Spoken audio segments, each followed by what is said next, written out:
The worst candy for Halloween is a Whopper. I mean, that's a burger, first and foremost. But if I get a Whopper in my bag, that's going straight in the garbage.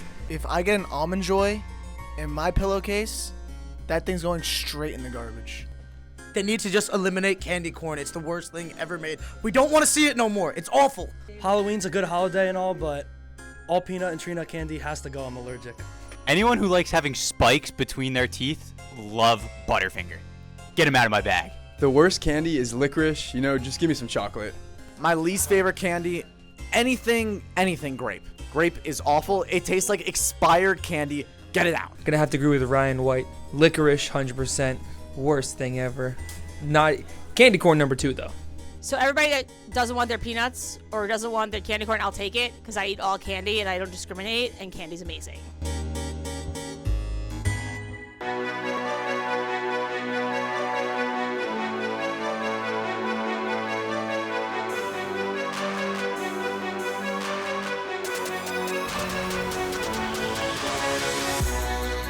Happy Halloween, everyone. I'm Brandon Morazzo, and it's playoff season, baby.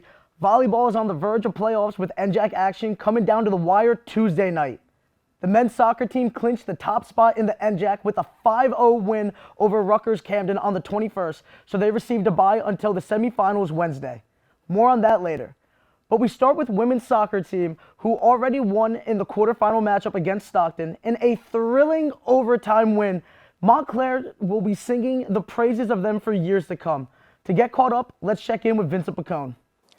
I'm here at MSU Soccer Park, where the women's soccer team played an exciting round 1 against Stockton University. Let's dive deep into how this game went. Although Montclair took 13 shots compared to Stockton's 1 in the first half, freshman Katie Ambos would make the most of that one shot, scoring in the 38th minute and giving Stockton the lead going into the half. Coach Notter's squad was not going to back down though. Aileen Cahill would break through in the 67th minute, tying up the ball game and bringing the momentum back to Montclair.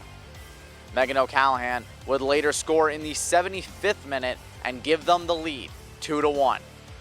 Stockton would keep fighting though, and with less than 2 minutes in the entire game, the senior Riley Getter would tie it all up and put this game into OT. In OT, an unlikely hero would come into play. Cahill shot coming, a rifle, and a goal, Montclair! A goal, Montclair! At the brink, as you see the save from Morgan Keel coming. Nicole Ricci, who didn't have a goal all regular season, would give the Redhawks the lead and consequently the win with a final score of 3-2. Montclair will play the number 2 seed TCNJ next in round 2. This game will be on Halloween night. Stay here for updates on the NJAC Women's Championship. Thanks, Finn. Seriously stunning game. Cahill has goals in the last 5 games, scoring her 10th of the year, putting her 6 goals shy of her last season's total.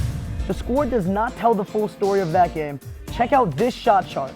The Redhawks outshot the Ospreys 13-1 in the first half, 21-2 in the second. There were only 3 shots on goal for both teams in overtime. Stockton was dialed in with 4 shots, landing 3 on the net. The Redhawks will need to clean up the defense heading into the semifinals against TCNJ, who are averaging 25.9 shots per game. Montclair lost to the Lions 4-1 only 2 weeks ago. 8 of the 10 first-place votes in the coaches' poll is a cross inside. Lukovic puts it in the back of the net. Montclair back in, shot, goal! Montclair State University. Amir Lukovic, and just like that, another one, Luke. Goal! Lukovic, number 10 on the season. Playing it back in, Lukovic sends it, goal! Once again.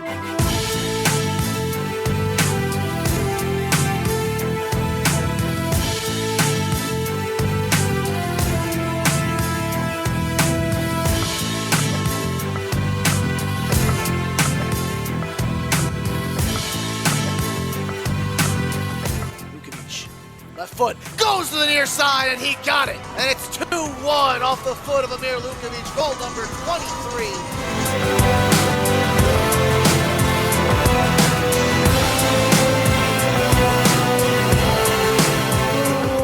best strikers in the nation. You give him any sort of room in the box and make one mistake, he will make you pay.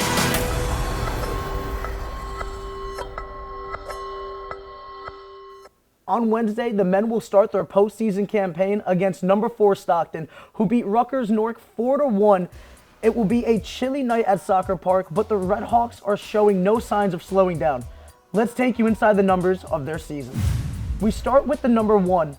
They are currently ranked first among the NCAA Division III Region 4 and boast a 15-2-1 record and an undefeated conference record to back that up. They took down 8th ranked Babson on September 8th and 21st ranked Kane on October 25th. How about the 26th? The main driving force behind their success is Amir Lukovic. He has 26 goals this season, leading all of NCAA Division III. Lukovic surpassed the 100 career point milestone and ranks 4th all-time in MSU history with 119. His 100 point came from a goal on October 7th. And when you take 108 shots, you expect big returns. Last but not least, number 9. In their game on the 25th, they recorded their 9th clean sheet of the season against Kane University, which was a hard-fought 1-0 victory. The presence of Shane Keenan and Boris Del Val can be compared to only a brick wall, only allowing 11 goals over 18 games, and as Lukovic told us, it's defense that wins championships and keeps us in the game. We don't expect the men to stop in the semifinals with high hopes of an NCAA tournament run. On October 18th, the men and women faced William Patterson at Red Bull Arena. It was an experience most of us won't forget working in that environment.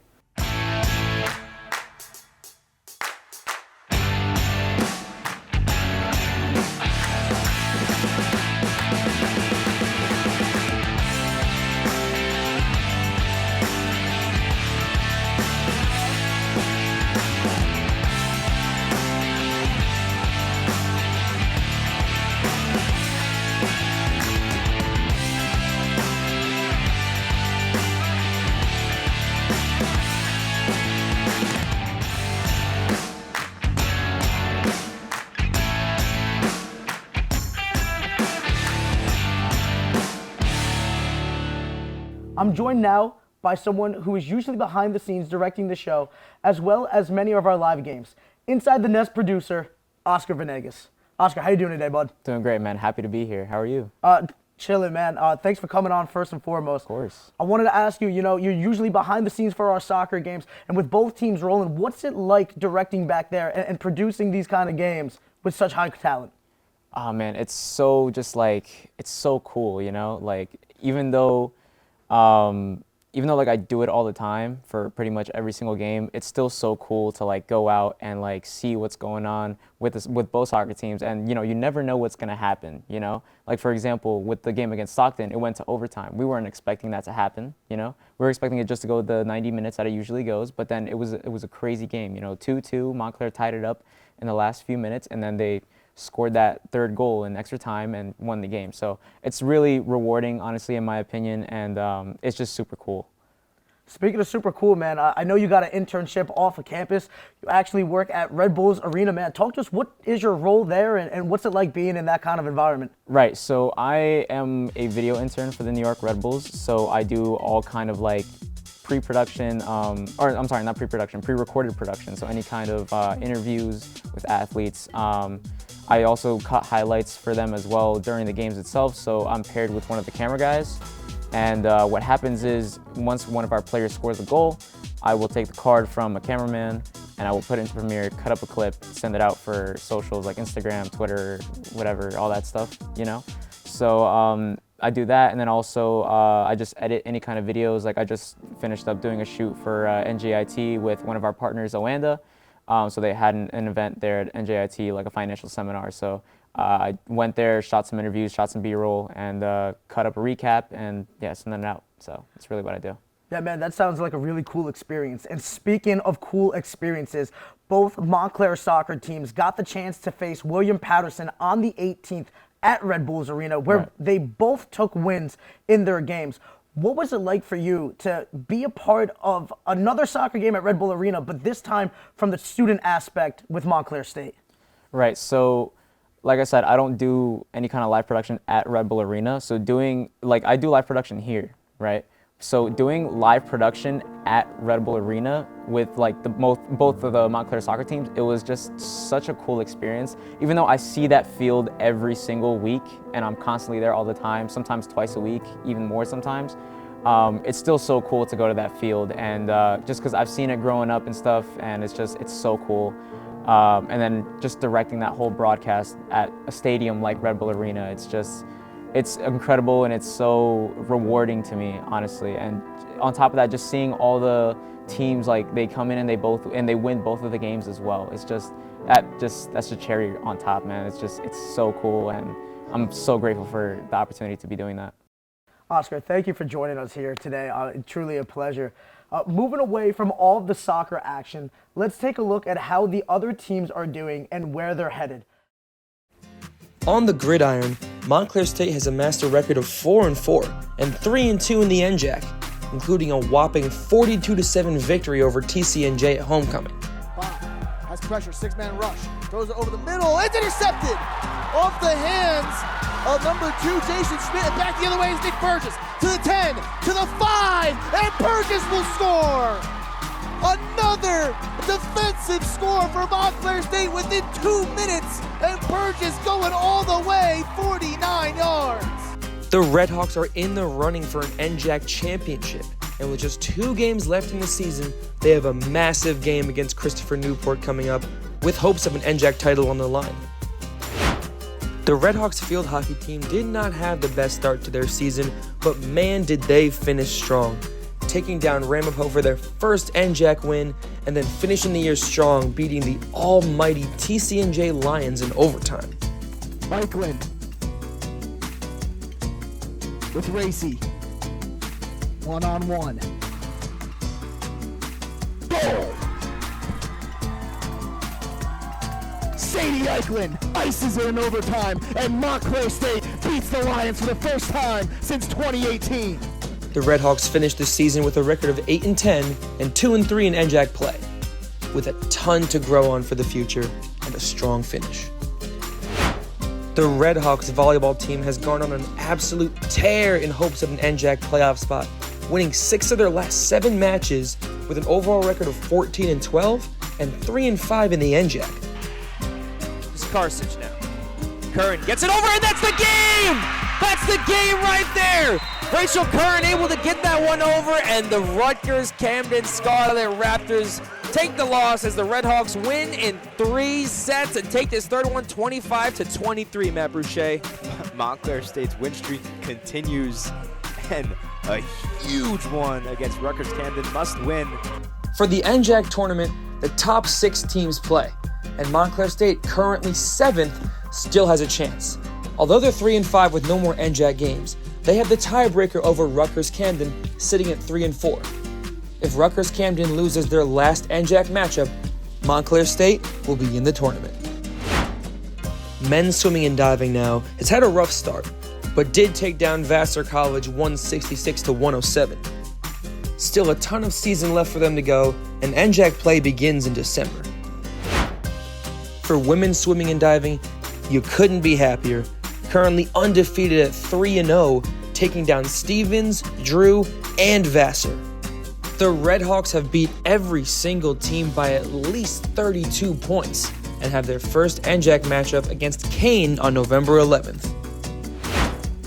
Last but not least, we have the Redhawks cross-country team taking 5th place at the NJAC Championship in the women's 6K. The Redhawks were led by none other than Aubrey Johnson, taking home 2nd team All-NJAC honors, running a time of 24 minutes and 5.2 seconds. That's going to do it for your fall sports update. From the Redhawk Sports Network, I'm Connor Cuban. As the wheels turn here at Montclair, one season comes to an end and another one begins. Basketball is just around the corner. Teams have been hard at work in the gym and on the court. Women's will see the healthy return of Kendall Hodges and a host of new freshman talent. They open their season on the road at Lehman on November 8th. The men will need to fill the big shoes of Steve Bremen, who led the team in points per game with 17.3 and 6.8 rebounds. They'll have plenty of big names still to be seen in Mike Jackson, Kieran Flanagan, and Kyrie Henry. They'll also start their season on the road November 10th at Lycoming College. All home games will of course be on our YouTube page, but our first multi-camp production will be at the NJAC season opener, a doubleheader versus NJCU. So that's something to circle on the calendar. That's it for this week. Remember to follow us on Instagram and TikTok at RedHawkSN. We want to see you at the games, but if you can't, you can always check out the streams. Happy Halloween from everyone, and we'll see you next time.